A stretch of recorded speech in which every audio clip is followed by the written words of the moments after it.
Pela internet, tomamos conhecimento de um ato de honestidade de moradores pobres de rua que comoveu os cidadãos de bem em vários lugares, diz a notícia. Em menos de 24 horas, um casal de catadores de material reciclável que vive debaixo de um viaduto no Tatuapé, zona leste de São Paulo, viu sua vida virar do avesso no período. Eles acharam 20 mil reais furtados de um restaurante, entregaram valor para a polícia e apareceram em emissoras de TV como exemplo de honestidade. Mas teve mais, os dois ainda se encontraram com os donos do dinheiro. Foram ameaçados pelos ladrões, conseguiram um teto provisório, receberam propostas de emprego e um convite para voltar ao Maranhão, reencontrar a família de um deles. A reviravolta na vida de Rejaniel de Jesus Silva Santos, 36 anos, e de Sandra Regina Domingues, que não sabe a própria idade, começou por volta das 3h30 de ontem, quando acordaram com o alarme de um restaurante tocando. Pastor Natanael, como vê essa notícia tão estranha em razão de ser ato raro em nossos dias um casal de pobres e moradores de rua devolver ao seu dono uma soma considerável para eles de 20 mil reais?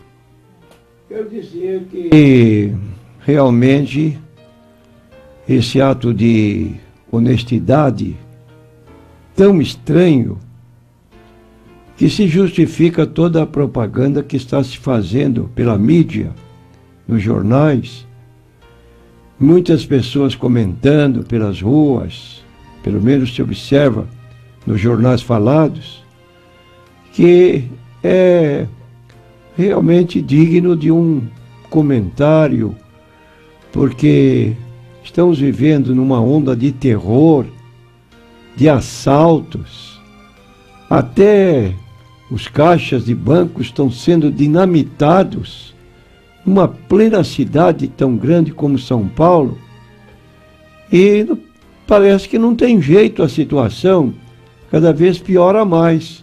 E no meio de todo esse terrorismo, surge uma notícia alvissareira como esta, de dois homens, duas pessoas, vivendo numa pobreza extrema, conseguem acordar e ver ao seu lado está lá uma mochila de 20 mil reais e devolver para a polícia, é digno mesmo de comentários, como está sendo observado. Pastor, poderia citar alguns textos da Bíblia que recomenda a honestidade? Sim, nós queremos apontar que no primeiro livro da Bíblia, a Bíblia tem 66 livros. O primeiro livro da Bíblia chama-se Gênesis.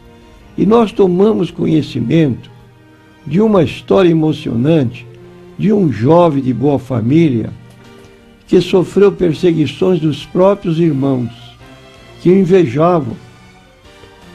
E ele foi vendido pelos seus irmãos como escravo para uma caravana que se dirigia ao Egito. Eram homens ou pessoas que eram vendidas como animais. E esse jovem, separado da família, foi obrigado a seguir com os seus donos e foi trabalhar no emprego que foi comprado no primeiro. Esse cidadão José foi comprado por um alto oficial do governo egípcio e foi trabalhar na casa dele. Há pouco tempo de trabalho despertou tanta confiança do seu patrão que ele se tornou mordomo. E era uma pessoa de tanta confiança do seu patrão que ele chegou a dizer que não sabia nada do que possuía, porque tudo estava na administração de José, aquele jovem que chegou àquela nação como escravo. Esse é um fato relatado na Bíblia Sagrada. Agora, se deu um incidente na vida deste jovem que poderia manchar sua dignidade e seu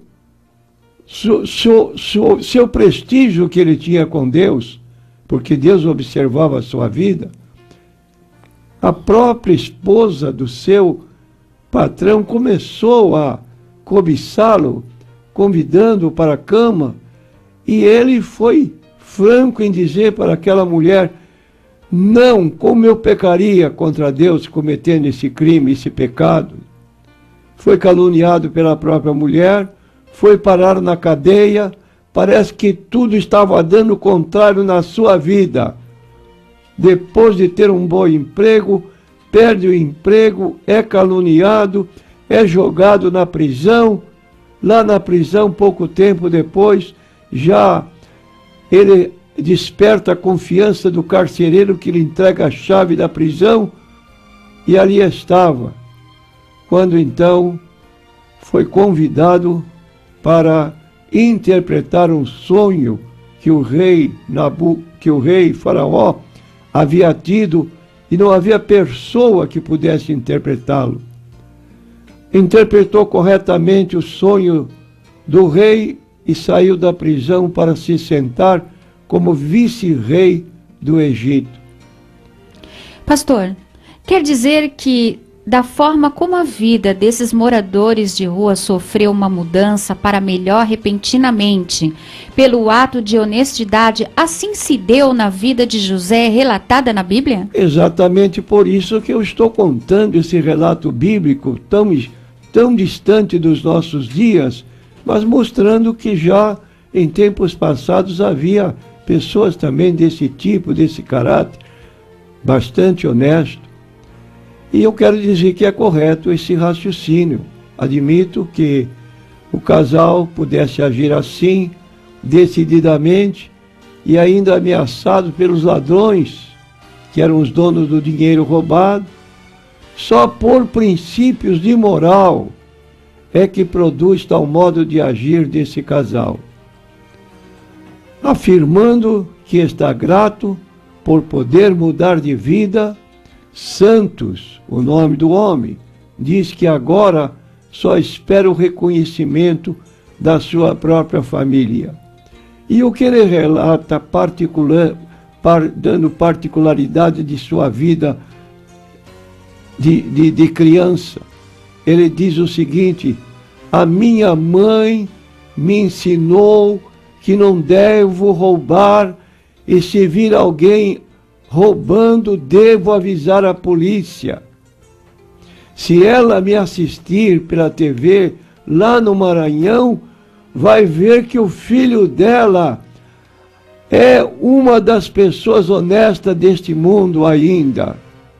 Isso é estupendo ouvir, tomar conhecimento em nossos dias, como que dizer, nem tudo está errado. Pastor, então isso demonstra quanto vale uma educação dos filhos baseada na honestidade? Sim, a Bíblia declara: ensina a criança no caminho que deve andar, e quando crescer ou se tornar adulta, não se desviará desse ensino.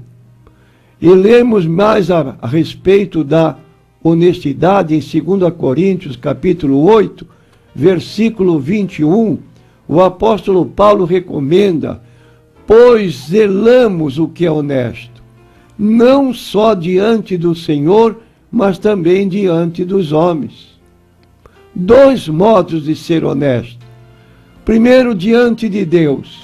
Ora, ser honesto diante de Deus, é preciso ser muito honesto, porque Deus é onisciente. A todo momento estamos sob sua vista. Nada dele se esconde. E também ser honesto diante dos homens. O livro de Provérbios, capítulo 12, versículo 13 a 14, lemos: pela transgressão dos lábios se enlaça o mal, mas o justo escapa da angústia. Do fruto das suas palavras, o homem se farta de bem, das obras das suas mãos se lhe retribui. Outro livro, outra citação de Provérbios, capítulo 20, versículo 7. O justo anda na sua integridade, bem-aventurados serão os seus filhos depois dele. Salmo 51, versículo 6. Eis que desejas que a verdade esteja no íntimo. Faze-me, pois, conhecer a sabedoria no secreto da minha alma. Então fica aqui esse caso que está sendo relatado pelos jornais, pela internet, e que todos comentam, porque diante do caos que vivemos, moralmente falando, meditar, falar, recomendar, contar este fato ocorrido aqui na cidade vizinha de São Paulo é muito festivo e muito digno de ser mencionado.